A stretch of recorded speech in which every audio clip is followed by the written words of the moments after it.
Ankleshwar notified board of મેનેજમેન્ટનું 2024-2026 માટે નવા બોર્ડની રચના તેમજ બોર્ડના નવા ચેરમેનની વરણી કરવામાં આવી હતી.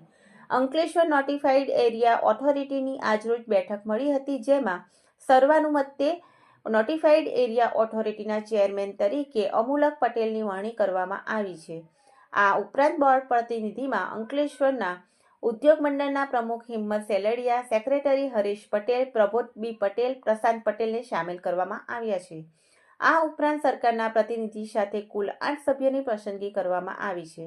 નવનિયુક્ત ચેરમેન તેમજ સભ્યોને ઉપસ્થિતિઓએ શુભકામના પાઠવી હતી. નવરચિત નોટિફાઈડ બોર્ડ દ્વારા જીઆઈડીસીની ઔદ્યોગિક આંતરમાળખીય સેવાઓને નવીનીકરણ માટે સહાય યોજના સ્કીમ પ્રોજેક્ટમાં નવી ગ્રાન્ટ મેળવવી સહિતના કાર્યો કરવામાં આવશે.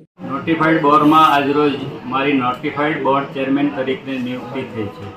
તેના માટે અમે ઇન્ડસ્ટ્રીઝના જે કામો છે તથા રહેણાંક વિસ્તારના જે કામો છે તે બધા કામોને પૂર્ણ કરવા માટે પ્રયત્ન કરશું તથા પાણીની જે વ્યવસ્થા અપર સ્ટ્રીમમાંથી 1200 mm ડાયાનું જે પાણી લાવવાનું છે તે વચ્ચે ગંદકી બી પણ થાય છે તે સાફ થઈ અને 12 કલાક પાણી મળે એવો અમે પ્રયત્ન કરીશું.